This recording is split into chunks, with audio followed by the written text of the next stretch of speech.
time UPSC tuitions only in Tirumala IAS Institute, Chaitanyapuri. Call చేసి ఇప్పుడే join అవ్వండి. స్థానిక సంస్థలకు ఆర్థిక స్వేచ్ఛను కల్పించడం, వాటి పనితీరు మెరుగుపరచడానికి ఇదొక విప్లవాత్మక నిర్ణయం. ప్రజా రాజధాని అమరావతి. అసంబద్ధ రాష్ట్ర విభజన కారణంగా రాజధానిని కోల్పోయిన మన రాష్ట్రానికి అమరావతిని ప్రజా రాజధానిగా ఏర్పాటు చేసుకున్నాం. దీనికి ఆనాడు ఆమోదం తెలిపి అధికారంలోనికి రాగానే మాట మార్చారు. మాట మార్చడమే కాకుండా అమరావతి విధ్వంసానికి నడం బిగించారు. నాటి ప్రభుత్వ అరాచక విధానాలపై అమరావతి రైతులు పోరుబాటును ఎంచుకోవడం, తమని తాను కాపాడుకుంటూ ఈ రాష్ట్ర రాజధానిని కూడా కాపాడుకునేలా అమరావతి రైతులు చేసిన పోరాటాన్ని ఈ సందర్భంగా గుర్తు చేస్తున్నా అధ్యక్ష.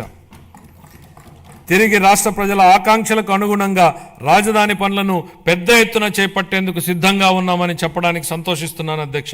రాజధాని అనేది ఓ ప్రాంతం కోసం కాదు, రాష్ట్ర అభివృద్ధి కోసం దోహదం చేసే గ్రోత్ ఇంజన్గా అమరావతిని తీర్చిదిద్దాలనేదే మా ప్రభుత్వ లక్ష్యం.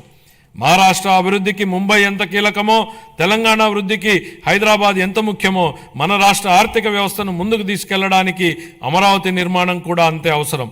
గౌరవనీయ ప్రధానమంత్రి శ్రీ నరేంద్ర మోడీ గారి సహకారంతో ప్రపంచ స్థాయి మౌలిక సదుపాయాలు, పెట్టుబడులు మరియు ఉపాధి అవకాశాలను కల్పించడం ద్వారా అమరావతిని ముంబై మరియు హైదరాబాద్లతో సరితూగే ఆర్థిక శక్తిగా అభివృద్ధి చేయడానికి మా ప్రభుత్వం కృషి చేస్తోంది.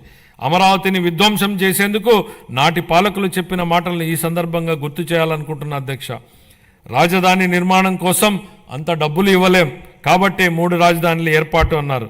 ఇవాళ మేం రాజధాని పనుల నిర్మాణం కోసం బడ్జెట్ నుంచి ₹1 కూడా కేటాయించలేదు అధ్యక్ష. కానీ రాజధాని పనులు ప్రారంభం కాబోతున్నాయి. మా ముఖ్యమంత్రి గారు చెప్పిన విధంగా అమరావతి సెల్ఫ్ సస్టైనబుల్ ప్రాజెక్ట్ అని నిరూపితమైంది. తనకు తానే ఆర్థిక వనరులు సంపాదించుకునే ప్రాజెక్టు అమరావతి అని కళ్ల ముందు కనపడుతోంది. ప్రపంచ బ్యాంకు, ఆసియా అభివృద్ధి బ్యాంకు మరియు హడ్కో వంటి ఆర్థిక సంస్థల సహకారంతో కేంద్ర ప్రభుత్వం ద్వారా అమరావతి నిధులు సమకూర్చుకునే ఏర్పాటును మా ప్రభుత్వం ఏర్పాటు చేసింది. దీంతో బడ్జెట్ సహాయం లేకుండానే స్వీయ పెట్టుబడి వనరులు కలిగిన రాజధాని నగర ప్రాజెక్టుగా అమరావతి మారింది. మా ప్రభుత్వం మున్సిపాలిటీల పరిధిలో చెత్త సేకరణకు వేసిన చెత్త పన్నును రద్దు చేసింది. చెత్త పన్ను ప్రస్తావన వచ్చిన నేపథ్యంలో ఓ విషయాన్ని సభ దృష్టికి తీసుకురాదలిచాను అధ్యక్ష. మీరు ఆనాడు ప్రతిపక్షంలో ఓ మాట అన్నారు. చెత్త మీద వేసిన చెత్త పన్నును ప్రస్తావిస్తూ నాటి పాలకుల మీద మీరు చేసిన వ్యాఖ్యలు పెను ప్రకంపనలు సృష్టించాయి. అది అక్షరాల నిజమని ప్రజలు తమ జూన్ 24 తీర్పు ద్వారా స్పష్టం చేశారు అధ్యక్ష.